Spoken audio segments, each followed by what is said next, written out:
I am a 33 years old woman, the breadwinner of our household. I have multiple, highly specialized degrees for a niche industry. I make $200K plus, with potential to get in the $600 ms range. My company has not been hit that badly by COVID, so most of us have kept our jobs, but we're held to strict standards. My husband has a broad degree / work experience. He quit his job right before COVID hit, hoping for a better job in the meantime, and I was supportive. He spent a ton of time applying to various jobs, and finally landed an interview at Organization X. This is his dream job, in almost every imaginable way. I can't be detailed. However, it's paying about $65K a year, which would be fine, except this job directly puts my job stability at risk. My company and this org are adversarial, at best. My field is extremely secretive, and if clients discovered my spouse was working for a competitor, I would be permanently tainted. I wouldn't be able to get a job in the industry forever. I know this sounds like an exaggeration, but I promise you, it absolutely is not. It'd be like if I worked in protecting the privacy of celebrities, and he worked for TMZ. If he tapped my car, got into my work devices, he could use that to advance his career. And any trust one have in this field will be gone. Even if I trusted my husband not to do that, my clients and company don't. Worse, B//C my background is so specialized, this is the only field I can work in. I asked him to drop from consideration for this job, since if he got it, we'd lose my income. $65K a year cannot support us in this city. Plus, he does not have to work for this organization. Even if the job market is awful right now, his background gives him access to a wide range of jobs, but I only have this one niche field. He was extremely angry, and said I was selfish and only cared about money. I told him that if he wanted to go back to school for an advanced degree or just be unemployed for a while, I would support him. But taking this job isn't possible. He continued the process behind my back, and got the offer. He wants to accept it, B//C. He says his career needs to take priority and that I wasn't being a supportive wife. I feel so betrayed, and I've contacted all relevant higher-ups in my company to inform them. I notified them as soon as he got the interview. B//C. It's better coming from my email than from a background check. I told him he could decline the offer, W// me watching him physically decline it. Or he could accept the offer and move out immediately. I would pay for him to stay 2 weeks at a hotel, and we would begin divorce proceedings. My company is willing to take care of all of my legal fees. I feel awful. I still love him. I moved decisively, B//C. This was the best way to cut my losses, but it still hurts. He called me heartless and cold. It's true that I was prioritizing my career over his, but it felt like the only option at the time. My mother is disabled due to a neurological disease. She was diagnosed in her late 30s, and I remember that she was sick and needed help. I used to really look up to her as a supermom who could overcome any obstacle. That was until my father died. My father died over 10 years ago when I was still in high school. At that time my brother and I lived with my parents. I got a job when I was in high school after he left, cleaning the house, mowing the grass, buying food with money from work, paying bills when I could, the minimum wage is low, and cooking dinner for my mom and myself almost every night. My brother was rarely at home, except to sleep or because he needed money. Over the years, my brother has been in and out of prison dozens and dozens of times for everything from drunk driving to drug possession to stealing from our mother to assault. He is currently incarcerated. No one mentions him or expects anything of him, except my mother who, in violation of a court order for her own protection that she herself asked for, sends him money and speaks to him weekly as well as sends letters. Back to my father's death, a 7-month bout with illness. Almost 2 years after my father's death, I graduated from high school and went to college out of state. I sent money to my mom when I was in college, and I distinctly remember, for example, using my scholarship I got in December to buy Christmas presents for my mom and brother, because I knew they wouldn't have anything if I won't buy. No one reciprocated, but I did not expect this. To be honest, I didn't care either until it became the norm over the next decade. That very Christmas, I was barely 18 years old. And I was collecting pennies to buy a cheap refrigerator after I returned home for the winter holidays with gifts. Only to realize that there was no food in the house. My brother, in a drug-fueled rage, tore down the Christmas tree I had bought and decorated and threatened to kill himself if I didn't give him the money because no one loved him, and that would prove that I cared. It is important to note that even during this time, my mother continued to let my brother, who became a criminal, back to the house. I'll try to skip my college and graduate years. But suffice it to say that I met my current husband and spent less and less time at home. When I was at home or when my husband and I were visiting, it was like this: clean my mom's house, buy mom food, cook for mom, take care of my mom. I was and remain very firm with my mother that I would not let my brother in my life as he threatened to kill me over the prescription cough syrup, threw me down the stairs and broke down the door to get to me and some of the money I had at the time. I have no doubt that he will try to harm my child, my husband or me in order to get what he wants. He told me he would find me and he would teach me a lesson for his perception that I wronged him for not giving him money. And I have zero contact with him. I have blocked all numbers that have anything to do with him, including friends he calls from outside the prison. P.S. My mother let him take my number from her phone. I told my mom for years that I didn't want to have my brother in my life until he stopped using drugs for at least 1 year. To date, he is unable to do so. He stole tens of thousands of dollars from her. She always says she won't let him back into her house, but she eventually forgives him and the cycle repeats. The next year, when he was released again, she told me in no uncertain terms that he would not live with her, but admits that she keeps in touch, sends him money, and thinks it is the devil in him that makes him addicted. He will return. I offered to help my mom move closer to me since I live in many states. My husband and I even asked the realtor to come out and start the process of registering our house so we could find a house with space for my mom. My only stipulation was that she not drag my brother into my son's life. She categorically refused. She also refused to go to nursing homes, despite the fact that I went to her of my own free will and received excellent recommendations from her doctors. Now that she had surgery this week, my family is out of the slums. To be honest, I'm outraged by this. I had people who couldn't even send me a mutual Christmas card and told me that I was neglecting my mother, refusing to take time off from work and go to her place to take care of her. They don't care that I don't have days off and that I will most likely lose my job. One even stated that I wouldn't put groceries on my desk. I wouldn't work for such an employer.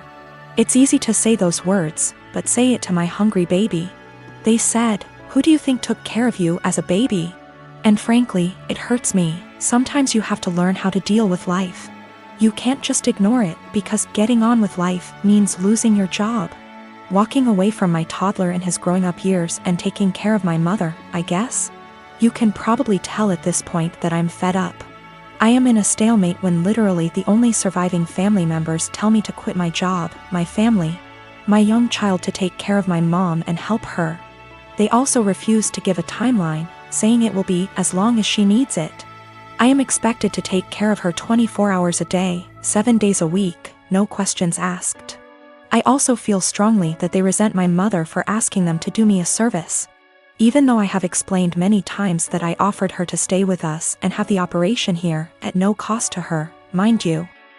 And she refused. In response, they tell me that she has the right to be close to her friends. I also tried to explain that by bowing to her at every call. They give her an opportunity, but they don't want to hear it. They don't seem to hear me when I try to explain that. For example, helping her get out of the physical therapy room a week and a half before her doctor's recommendation gives her an opportunity, and ultimately hurts her independence. She is used to everyone doing everything for her. For example, during the last visit she was very upset that I did not take her to Walmart, because she had to go there almost before the baby went to bed. It was not emergency. She wanted to look around. My mother, in all this confusion, has taken the position that although she doesn't want me to lose my job, a good daughter should take care of her mother. Frankly, I am very hostile to this statement, because my mother did not call me on my birthday before my father died. I tried to build some kind of relationship with my son. I always try to chat with them or talk on the phone. And in the last 12 years I can count on the fingers of one hand how many times she called me just to tell me about me, or my son, or ask how we are doing. If she does call, there is always an ulterior motive, money for my brother or for her because she gave my brother everything. I'm on the edge. I can't work full-time, take care of my family, and expect to hear several times a week how bad a person I am for refusing to give up everything I've worked so hard to take care of mine. Mother. No matter what, I love my mom. My husband and his family saw it unfold and several people remarked, "Why are you even trying?" Meaning trying to schedule calls so she can talk / see my son. I invited her to my house earlier this month, scheduled plane tickets, airport assistance, etc. Just to watch her play on her phone or spend time playing with the dog instead of reading a book to my little one who just wanted her attention. Today, as if the last straw was needed, I called to check on her and she stated that she was going home against the doctor's orders because her dog needed her, because the dog was sick. First, he has a very minor skin condition that is almost 100% cured thanks to her friend giving him a prescribed ointment. Secondly, my little one got sick this week, meaning he didn't go to kindergarten for 3 days. And even after I told her about it, she never called to find out how he was. Just like she never called to check on him when he came down with the flu last year, or when he had a mysterious week and a half illness earlier this year that resulted in 4 doctor visits and a temperature of 104 degrees. I can't take it anymore. I am literally writing this as a last resort. My husband tells me not to talk to anyone. That's the whole family I have left except for one paternal aunt. Because he sees me cry when hurtful comments and guilt come into play. He sees me trying to hide it from my child. But then I feel like I'm giving them what they want, right? Look at little Miss Potato, such a bad person and so inept at dealing with life. She just chose to ignore us all. But I can't defend myself all day in front of extended family members whom I've seen for over 10 years. And in some cases over 2 decades. Nothing I say will ever be good enough. I was told in no uncertain terms that I was a terrible person because I refused to leave my husband and young child and move across the county to take care of my mother. Postscript, I am not subject to the FMLA. My employer is not large enough and there is no comparable law in my state. I have 1 day of vacation left due to my son getting sick earlier this year. My husband gets almost 3 times as many days off, so took many more days to take care of him. In general, I do not want to lose my job or look for another one. It's a good job, it's just limited to a small company. She refused to move in with me. Either my husband and I are building a mother-in-law, or we are moving to a bigger house. Any aid agency or nursing home. She hesitates about allowing housework, but contradicts herself on the matter, telling me that Susie can help her if she needs anything, or that she has friends she can call, or, more often than not, she does well and can take care of herself. She wants help, but only when she wants it and only on her own terms. She told me that she would not end her relationship with my brother. I managed to get her to agree to a consultation after my brother attacked her, stole her car and pawned all her appliances. She moved to a domestic violence shelter but declined to press charges. This happened when I was 7 months pregnant, and when I refused to drive 20+ hours in a car. I was told essentially the same thing that I am being accused of now. She justifies my brother's behavior. He hooked up with the devil and he can't leave him. I've talked to the Adult Protective Services counselors and it all comes down to the fact that she's an adult. She can make her own decisions.